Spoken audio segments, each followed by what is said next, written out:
to the second episode of our China Tech series, Season 2.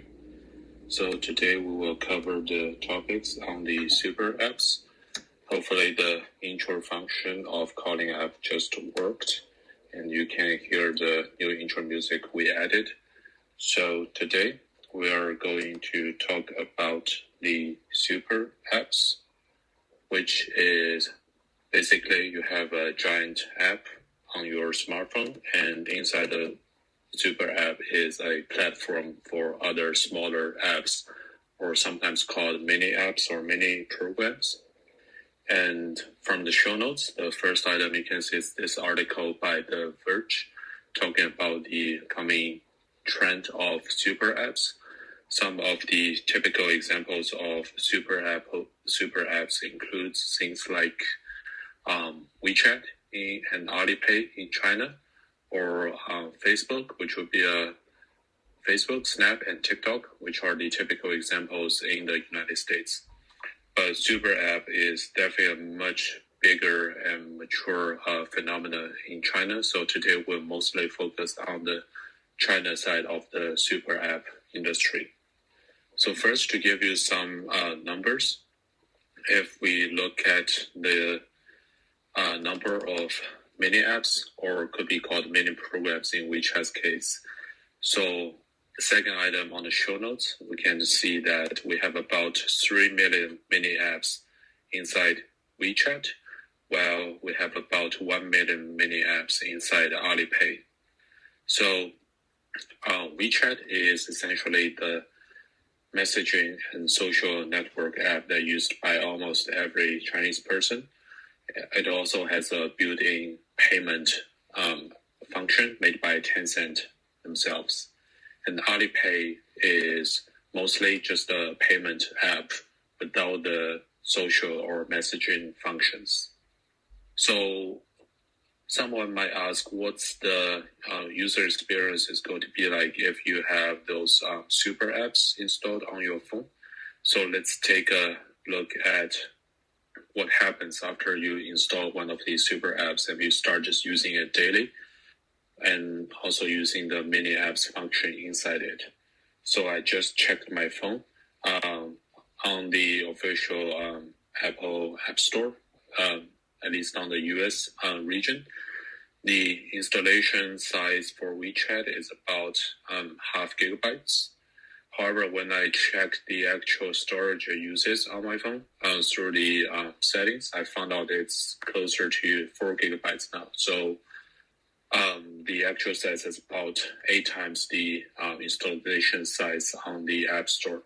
And I'm pretty sure I'm not a super heavy user of Wechat yet, at least not on the mini app side. So it could be much larger for the heavy duty users of Wechat. Haven't used Facebook or kept it on my phone for a while, so I don't know what happens to Facebook. But the installation size for Facebook is about 1/4 of a gigabyte. And if you have Facebook installed and use it daily, we'd love to know how big is Facebook actually occupying on your smartphone. So the conclusion I want to make here is one of the, I would say, side effects of a super app is that once you install it and start using it, you can't really control how big it will grow to. So that's definitely a problem that we should aim to fix. All right, so let's next go to the fourth item on the show notes, which is how a mini app works. So I did a little bit of research on their official developer website, which shows you the documentation for developers of mini programs on the Wechat platform. Seems like they are mostly using a lot of like web developing languages. And the reason is that it's much easier for entry-level people. It's also easier for those other app developers to kind of migrate their programs to the Wechat platform. So for example, I just checked one of the most popular ticketing app in China, they definitely have their standalone iOS app, but they also have a WeChat mini program inside the WeChat platform. Seems like it's beneficial to all these third-party developers or companies, since even if the user is accessing their database or using their service inside of WeChat, they're still generating revenue. There is not much to lose, except WeChat just took a fraction of the revenue. And we'll talk more about the revenue models of these WeChat mini programs later. And next, the fifth item I want to talk about is how big the WeChat mini programs are in terms of being a fraction of the WeChat daily or monthly active user base. So let's look at some numbers here. I got these numbers from multiple sources. Try to make them as consistent as possible. So the estimate here is right now, WeChat has about 1.1 billion daily active users and 1.2 monthly active users. So what that means is pretty much all the active users on WeChat platform, they just use it daily, which is not surprising because it serves as almost a default short messaging app now for everyone in China. And the population of China is about 1.4 billion. So that pretty much means everyone who is able to use a smartphone is probably using the WeChat right now. And if you look at the numbers for Facebook, which doesn't look good for them, especially considering the recent earnings report. So their monthly active user is 2.9 billion. Which is much larger than WeChat, obviously because they are a more global company. And the daily active user for Facebook is about 1.9 billion. So only 2/3 of the monthly active users check Facebook daily. So you can see there's less daily activity happening on Facebook currently compared to WeChat. And the really interesting number I found is the mini programs daily active user on WeChat, and that number is about 500 million, which is surprisingly high. That means half of the daily active users of WeChat, they use some mini program at least once every day. So those daily mini program use has really become a critical part, or you can probably say the main part of the WeChat user activity and user generated revenue. So that brings us to the sixth item on the show notes, which is the revenue model. So right now, WeChat, they are not as focused on in-app ads or tracking compared to its major, you can say, counterpart, Facebook. So they are not really pushing too many ads in its main on its main screen or main platform. And how they're generating revenue is mostly through just taking a cut of transaction that's happening through whether it's WeChat Pay or other transactions through the mini programs on the WeChat platform. Pretty much similar to Apple, and this actually allows them to go past the limitations set by Apple, which is, Apple has this rule, like whatever transaction happens on the iPhone or iPad, if it goes through the official iTunes or App Store channel, then Apple takes a 30% cut. But I'm pretty sure in this case, anything that happens on WeChat, if it stays fully within WeChat, then Apple doesn't really get a cut of anything. And we also have some numbers here. So WeChat revenue, if we look at the number here, you can see that the WeChat revenue has been growing very steadily in the past about 5 years, so 2015 to 2020.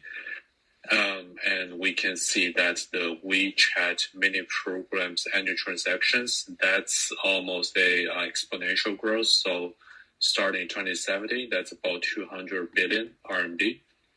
which is about 30 billion US dollars, and it's just been doubling every year. And the latest number we have is from 2020, which shows you that the total transaction that happens on the WeChat mini programs is about 1.6 trillion RMB. So that's about 8 times compared to 2017. So that just shows you the growth of usage and payment on the WeChat mini programs platform has been doubling every year. That's probably something you would never expect from a like the big company like Tencent. This is almost like the early stage startup growth numbers. And just for the audience, if you have any questions, feel free to go through the calling queue. Take any questions there, or you can leave a comment at the end of the show. So that brings us to the last and 7th item on the show notes here, which is why Apple is making an exemption for WeChat to set up their own transaction platform within the WeChat app. So I think the main reason is that Apple feels like Tencent or WeChat in this case is a not just a major player within the iOS platform, but also a major component, because as we just mentioned, almost everyone in China who has a smartphone is using WeChat. So if Apple starts banning WeChat because of these in-app purchase issues, like they banned Fortnite by Epic, then what will mostly happen is very different from the US case. I think in China, probably everyone would just switch to a Android phone if they were originally using an iPhone. And right now, China is either first or second largest market for Apple in terms of these iOS devices.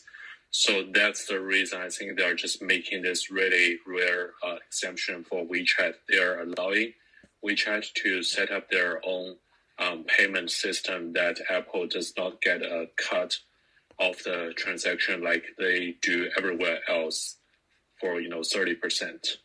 So lastly, just to summarize today's show, we talked about the difference between WeChat and Facebook, probably the two largest social networks right now.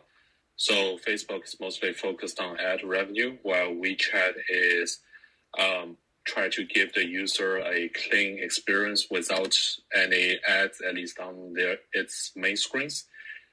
Right now, the revenue generating model for WeChat is mostly through the WeChat Pay, which is its main payment function, and also the transaction cut of each transaction that users made through the mini programs inside the WeChat app. And if you would love to try the mini apps inside WeChat yourself, I would suggest you can just download the app and maybe subscribe to some official accounts. And once you start want to doing anything inside WeChat, if you click on a link, it will just direct you to a WeChat mini app, which is a web page that just covers the main WeChat app, but you can quickly exit it by just clicking a home button on the top right corner. So that's all for today's show on the super apps in China. And I hope you enjoy the show. If you have any suggestions for any future topics, feel free to leave a comment or send me a direct message. Thank you, and I hope you all have a good night and good weekend.